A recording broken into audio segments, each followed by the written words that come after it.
எவ்வளவு ஒடுக்குனாங்களோ அது அவ்வளவா அவங்க பழகி பெருகுறாங்களா. அவங்களுக்கு பிள்ளைங்கள்லாம் நிறைய பெருகுது, அவங்க வசதி வாய்ப்பெல்லாம் நல்லாவே இருக்கிறாங்க.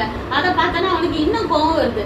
அப்ப என்ன பிளான் பண்றான்னா, அவங்க வம்சத்துல பிறக்கிற ஆம்பளை பிள்ளைங்க எல்லாரையும் கொண்டுட்டா அடுத்து என்ன ஆகாது, பெண்ணுக்கு எந்த ஆம்பளை பையனே கல்யாணம் பண்ணி வைக்க முடியாதுல கொஞ்சம் வருஷம் கழிச்சு. அப்போ வந்துட்டு அந்த சந்ததி அப்படியே குறைஞ்சிரும் அப்படின்னு சொல்லிட்டு அவன் என்ன செய்யறான், பிறக்கிற ஆம்பளை பிள்ளைங்களை எல்லாம் கொல்றதுக்கு அந்த மருத்துவச்சிகள்னு சொன்னேன்ல, டெலிவரி அந்த காலத்துல வந்துட்டு வீட்டுல வச்சுதான் பாப்பாங்க. அப்ப அந்த டெலிவரி பாக்குற லேடிஸ் பேரு தான் மருத்துவச்சிகள்.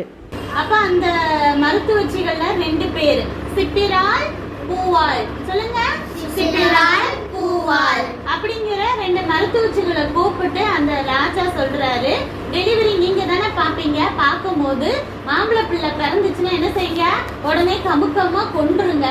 கொன்னுட்டு அவங்க அம்மா அப்பா கேட்டா என்ன சொல்லிருங்க, தெரியல, எங்களுக்கு தெரியல, பிறக்கும் போதே குழந்தை வந்து இறந்துதான் பிறந்துச்சு அப்படின்னு கேட்டா சொல்லிருங்க அப்படின்னு ராஜா சொல்றான். அப்படி செஞ்சீங்கன்னா நான் உங்களுக்கு நிறைய என்ன செய்வேன், பணம் எல்லாம் தருவேன் அப்படின்னு சொல்லிட்டு ராஜா பேசுறான்.